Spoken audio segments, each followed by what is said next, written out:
All right. Good morning, good afternoon, good evening, and welcome to the session on common mistakes that GMAT test takers make and how to avoid them. My name is Rajat Sadana. I'm one of the co-founders of EGMAT, and I'm going to be your host today. First of all, I want to thank gmatclub for for organizing this event and for inviting us to host. I have about 25 minutes, so I'm going to focus on I think two or three major mistakes that people make. If you are an EGMAT student, you're going to recognize these. A lot of these we talk about in our sessions as well. And since we're going to talk about mistakes, I'm going to really add some context to kind of where we are coming from and what is it where we are going towards, because I think that's really something which would set some context here. We had this offer going on for this particular event where we're offering a 4-month course for 219. We've never done this. So we have a discount code. I think Sabi is going to put that in chat. Mind you, it ends on 7th of May, or excuse me, after 20 users. We've never offered a price this low, so we just want to make sure that we limit this. Okay. So with that, let's go right into the session. I'm really just setting some context here. When you look at GMAT Club, you're going to find that a ton of reviews reported on GMAT Club, and one of the reasons why we've continued to deliver successes because we kind of look at where students are failing and we kind of iterate upon it and kind of that allows us to deliver success for the next segment of students here. I also want to make sure if you want to know about failures and successes both, check out our YouTube channel. We have about 530 odd success stories out there. A lot of them were failures as well, so you kind of really see those failures as well. And whether you want to look at someone who's starting at a low score or high score, aiming for a high score, you're going to see examples there again, whether you're looking at improvement in 60 days or 6 months, you're going to see those examples there as well. So what are the major mistakes that I want to talk about? So I think the three things that I'll talk about over here, and they kind of look at different stages of your preparation. The first one that I'm going to talk about is not building a personalized study plan. A majority of test takers essentially decide they want to take the GMAT. They kind of, a number of them figure out which schools they want to apply to, get their median score, and they start studying. And then they have this kind of belief that they'll keep on practicing questions, they'll keep on studying, maybe read a book, and then somehow, 2-3 months down the line, as they start taking mocks, they'll be closer to their target score. And as they take more and more mocks, they'll get to their target score here. What this leads to is essentially, you utilizing something which is extremely precious, the time that you have, inefficiently, and most of the times you spend that time not doing the right things. So I'm going to demonstrate how to go about building that personalized study plan and why each one of you needs a personalized study plan. The second piece, which I think is where you see on the right-hand side, the stage 1 or 2 of learning, and you see if I can get a pen. No, I don't have a pen. Is essentially focusing on going through the syllabus versus truly focusing on learning. And what this leads to is a shaky foundation. Now remember this, the GMAT is a test of application. It's not a test of your knowledge of concepts, it's a test of your application of concepts. So merely knowing concepts is not something that's enough. So I'm going to really talk about how to measure what you're learning and how do you ensure that as you're measuring this, how does that more or less make success certain. And I'm going to talk about metrics there as well. So in all of these, you're going to see a ton of data. You are also going to see certainty towards success and certainty towards failure. So you've seen our share of success, you've also seen our share of failures, and that has allowed us to kind of figure out a path that leads to success and predict when data tells us that you guys are failing. And we'll also talk about when you are failing, because some of you will start to fail, how can you course correct, and we'll show examples of that as well. And then one of the worst sins that people really do, especially those who are aiming for high scores, is be satisfied with that 80th percentile score. So I'm going to really talk about as a third thing, how do you use data to go from that 80th to that 95th percentile? So it's case in point, if you get to 95th percentile in quant, verbal, and DI, you can get to a score which is higher than 705. So you can get to a 715, 725 if you can get there. So that's kind of where I want to talk about the usage of data, usage of analytics, usage of building those micro plans towards the end. That personalized study plan number one over here is right at the beginning. Those micro plans with usage of data and building those closed loop tracking systems is towards the end. That's the difference oftentimes between a 635 and a 705. And this is what those last 20 days or so are about over here. So with that, let's talk about the first thing, which is building a personalized study plan. And I'm going to just start with what's the job of a personalized study plan. Now, I have about 300 odd students here, and each one of you has certain strengths, certain weaknesses. Each one of you can commit to a certain amount of time preparing for the GMAT, and in many ways, each one of you is unique. So that's one piece.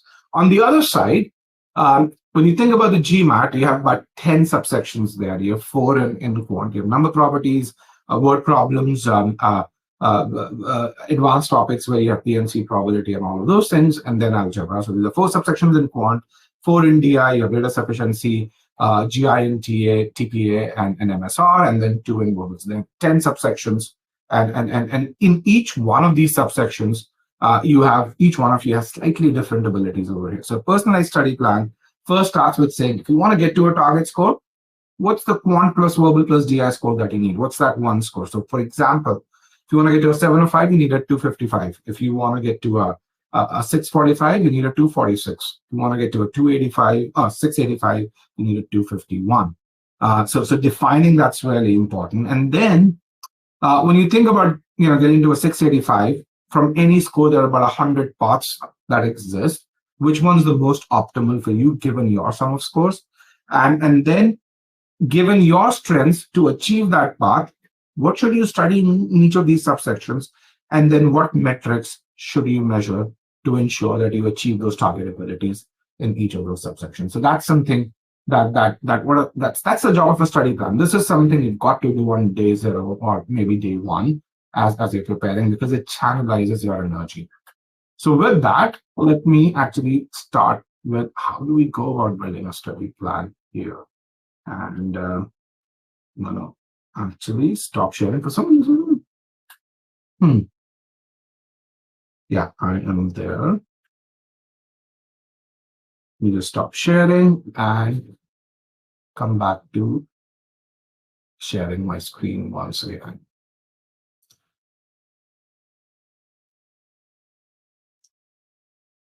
Perfect. So here we have. So what I'm going to do is I'm going to build a study plan right from scratch. So we have this tool called Personalized Study Planner. For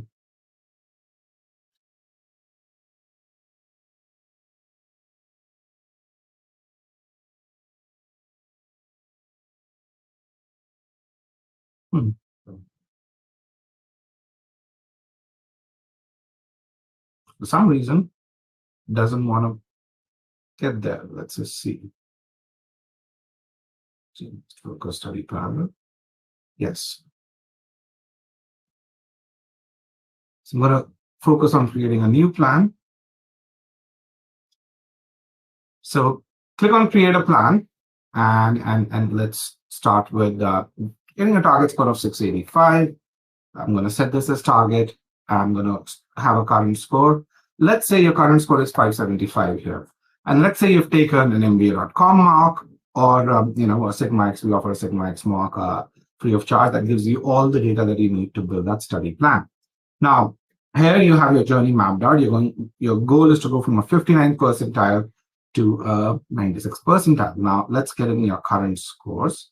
So let's assume you're not as strong in verbal, you're stronger in quant, and then in DI is somewhere in between. So I'm going to put 75 in verbal, I'm going to put an 83 in quant, and then accordingly, the system tells you that, hey, your DI has to be within these 2 ranges. So I'm going to put a 78 over here. So this is where you can really see. And essentially, you can also see, your strengths and weaknesses are right up front. Your quant strong, you're at an 81st percentile. Your verbal is extremely weak at an 18th percentile, and DI is somewhere in between. So with that, we say get target sectional scores, and the platform ingests these and comes up with target sectional scores for you. So you can really see, understood quant with your strength that pushed your quant score up. Then it says, let's kind of push your verbal score only to a certain degree and DI up as well. Now, you could because targets different split here. I kind of like this better. So the one that it gave was really good, but I don't like 89 or 90. I don't like to aim for it. If it happens, it's good, but 88 is something that I know I can always execute. If I'm stronger in quad, I'm going to use that over here and then move forward. So it gives you flexibility. It ensures that you always get to your target score here.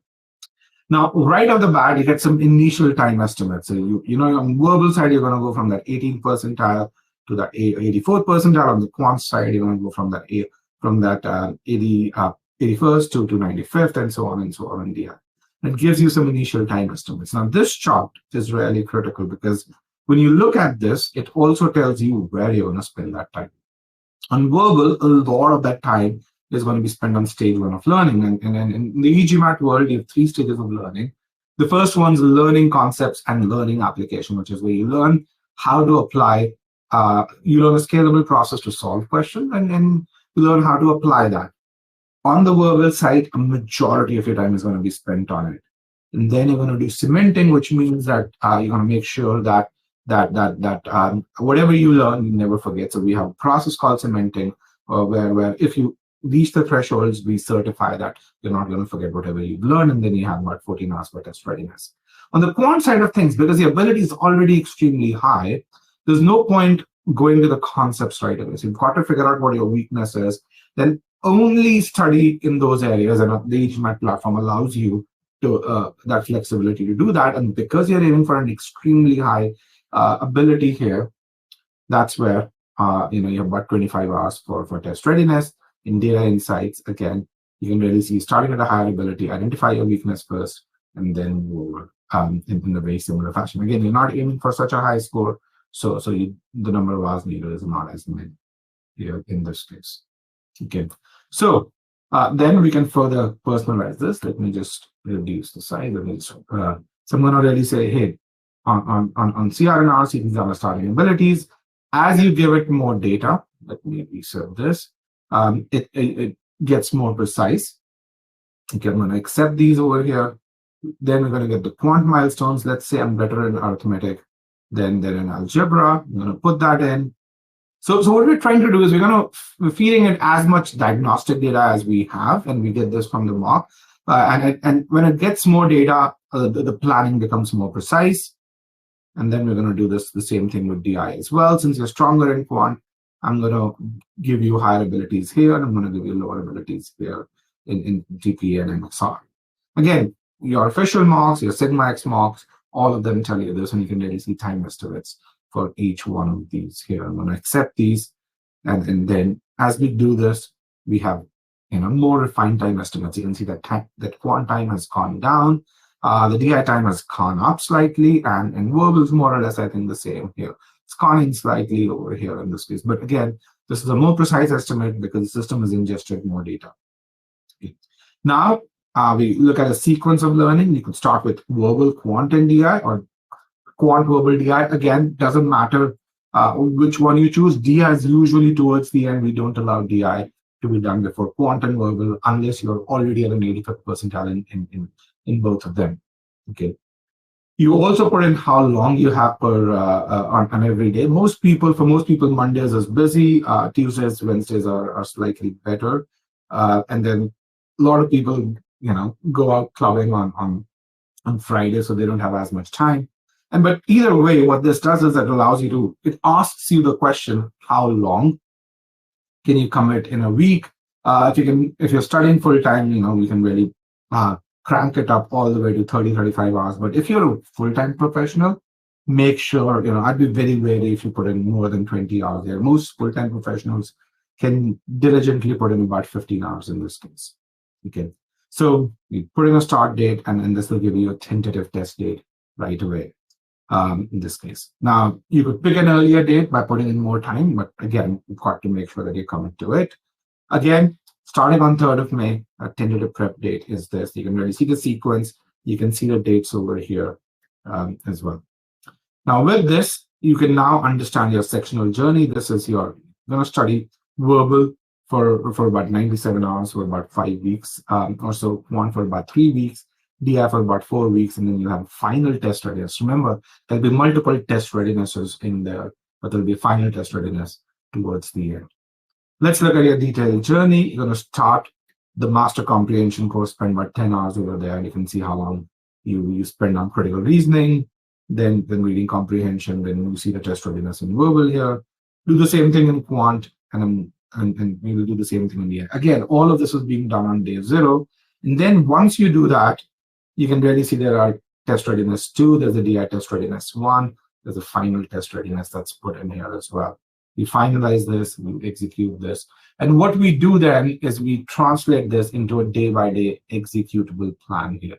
So you now have this on a calendar view that you can execute every day. On most computers, this looks a lot nicer than this. I have a 5K laptop screen, so it's a bit squished here. But the nice thing that this does is it allows you to track this. If you're done with your course, it will automatically tell you that you're done with this. So as you can really see over here, it's there. Yeah, and one thing that it also does is it also tracks the quality of execution. Now, if it so happens that you're unable to study on a certain day, you can mark it as a no study day, and the plan will adjust by itself. If, on the other hand, you take a break, and you can put in more hours, let's say you take a few vacation days, you put in more hours, you can add those days over here as well. And that also allows you to pull those dates in. So that's an example of how, in my opinion, you should think about planning your study. Again, you can write to me at roger30-gmat.com if you need help building your personalized study plan. Okay, with that, let me go back to talking about the second part here. So hopefully, let's see how am I doing on time. I think I'm doing okay. Share the second part here in this case. So let me move and change this to presentation mode and swap. Perfect. All right. So let's talk about the second mistake, which is focusing on course completion versus course learning. Let's look at the notes here. So one thing that's absolutely important when it comes to the GMAT, as I mentioned earlier, is that GMAT's a test of learning, of application, which means that you need to focus on learning the concepts rather than worrying about, hey, I've got to do questions in 2 minutes. One of the biggest failure modes that I see students have is where they say, okay, I know I need to do questions in under 2 minutes on the verbal section. So right on day 1, day 2, I'm going to start practicing that. That's one of the worst mistakes people do. Even if you're taking 5 minutes to solve a question on day 1, but you're learning, which then I think you will get to a minute and a half by the time you are done with the course, which is about 10 to 15 days of effort. So whereas if you focus on trying to solve questions in 2 minutes on day 1, you're going to forego learning, you're going to start learning tricks which are not going to help you. So let's kind of talk about how do you measure what you're learning, and that quality of learning that's really, really important. And this is something that we do within the EGMAR platform, where all of our courses are split into learning activities, and each learning activity has a built-in assessment and then a quality grade. So every activity actually gives us about 50 data points to the platform. The platform ingests those data points. It looks at and compares your effort with those who achieve 90th percentile, those who have achieved 70th, those who have achieved 50th percentile, and gives you a quality score. So if you get a great score, this means you've done a few things. You visualize argument structures well in this case. So here you can really see, this is just to see our module. Pre-thinking logical gap 1 is one argument structure. Pre-thinking 2 entities is where 2 entities are being compared. Segments is where we look at segments, and comparison is where we look at entities and segments combined. So there's a progressive difficulty in there, and your grades there tell us how well you've internalized these. Once you've done this, then you apply this. Again, grades there tell us how well you've internalized these as well. And then how well can you separate strengtheners from assumptions? Why? Because when you think about assumption questions, the incorrect answer choices tend to be strengtheners. Just strengtheners, not assumptions. Okay. So I'm going to show you an account of a student who got an 805. You're going to see his his video on our YouTube channel soon. In fact, there's a short, I think, on our YouTube channel. And I'm going to show you how his grades were. So our CR course has about 87, I think about 90 learning activities now. And those learning activities are clubbed into logical groups. So you see them over here. Learning level 0, learning level 1, learning level 2, learning level 3. And each of these learning levels, there's a neural network that combines the activity grades into learning network grades. So each learning level can have 5 levels of grading: A minus, B minus, and C. And what you can really see is the guy who scored out 8 to 5, even that person did not have perfect A grades here. However, he was diligent, which what it means is that whenever he scored low, let me just zoom this in over here, you can really see the grading against those files. Whenever he scored low, for example, a grade B is not the best grade you can have, he actually revised those files, and in the next file, he got a grade. This is essentially his grade score. This is the median score against that learning activity, and which is what gave him a grade A over here. There were files in which this guy got a grade C. He revised them, and you can really see the next in the next activity, he got a grade A. This feedback is something that you need to get. Why? Because it allows you to course correct in real time.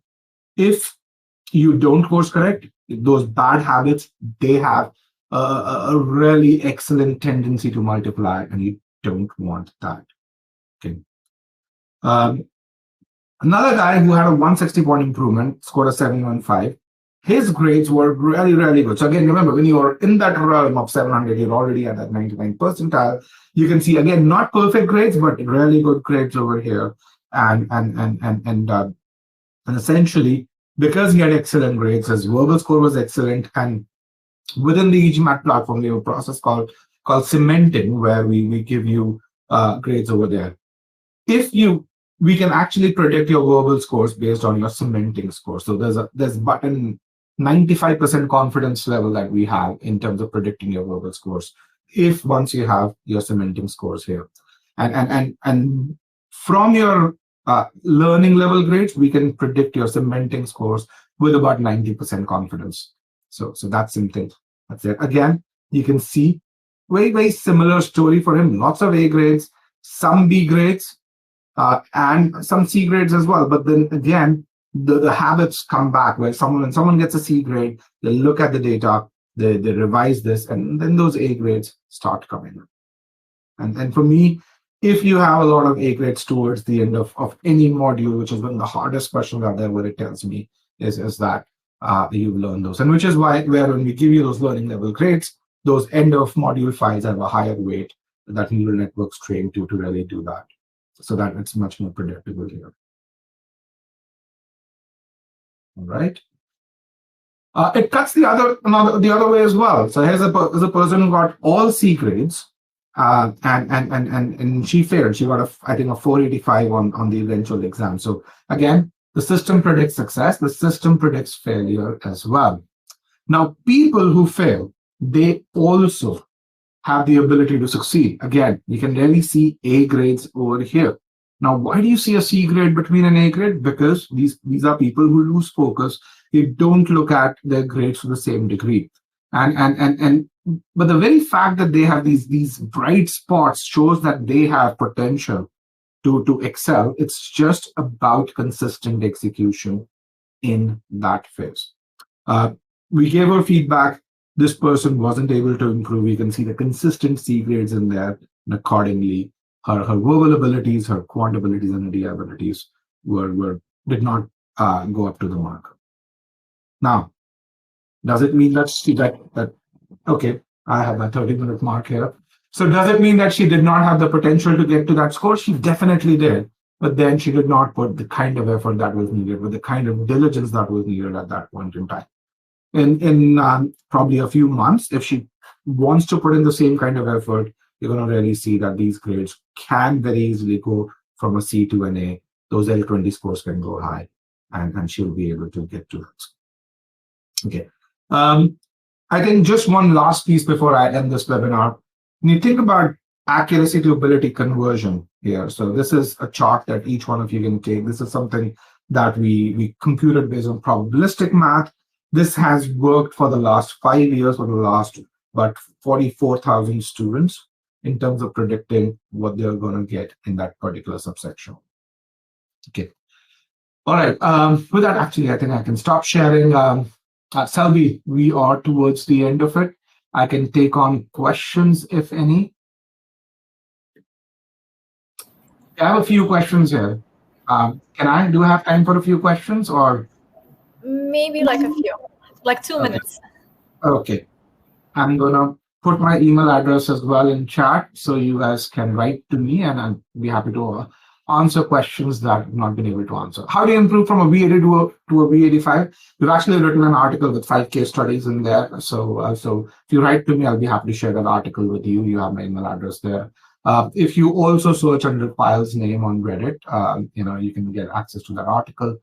I'm stuck at V77, DI73. How to improve in this area? Verbal is the first thing you're going to improve on. You've got to start from learning how to read sentences. And again, it might sound extremely stupid, but honestly, if you're at a V77, that's the first thing. I mean, even the guy who got an 805, he learned that. Let me just say this. Okay. So it has to be methodical. V77 to V86 takes about 35 to 40 days of effort, assuming you're a working professional, assuming you're putting about 17, 18 hours a week or so. I don't know how to be more careful when doing quant questions. I often do easy questions wrong. If you Google quant process skills, Pile has an excellent YouTube playlist where she talks about 6 process skills, which is where most people make mistakes. You look at this, I think it's about a 20-30 video playlist. Just Google quant process skills, EGMAR, and I think go through it. If you find that useful and if that solves your problem, absolutely great. Otherwise, take a look at that quant course. How do you navigate through a plethora of resources available online? Just stick with one resource is what I would say. If you buy an EGMAT course, I would ask you not to refer to any other resource. Otherwise, I'll be happy to refund your money. I mean, I think when you look at most GMAT partners, they are very, very flexible that way. We know what we deliver, and essentially, our students know the moment they spend 3-4 days with us, they know the quality that we deliver. And they trust us with that.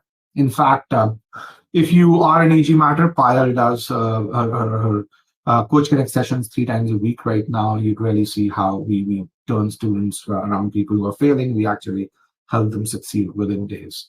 So that only happens when we get data on our platform, when we can give you personalized feedback. Okay. Selby, I think I've taken those 2 minutes. I don't want others to suffer on my account. So again, guys, write to me. You have my email address. I'll be happy to answer any question that you have. And also the offer, stays for 20 activations. So if you are looking at an EGMAT course, take a look at the free trial and see if you want to buy that. All right, Selby.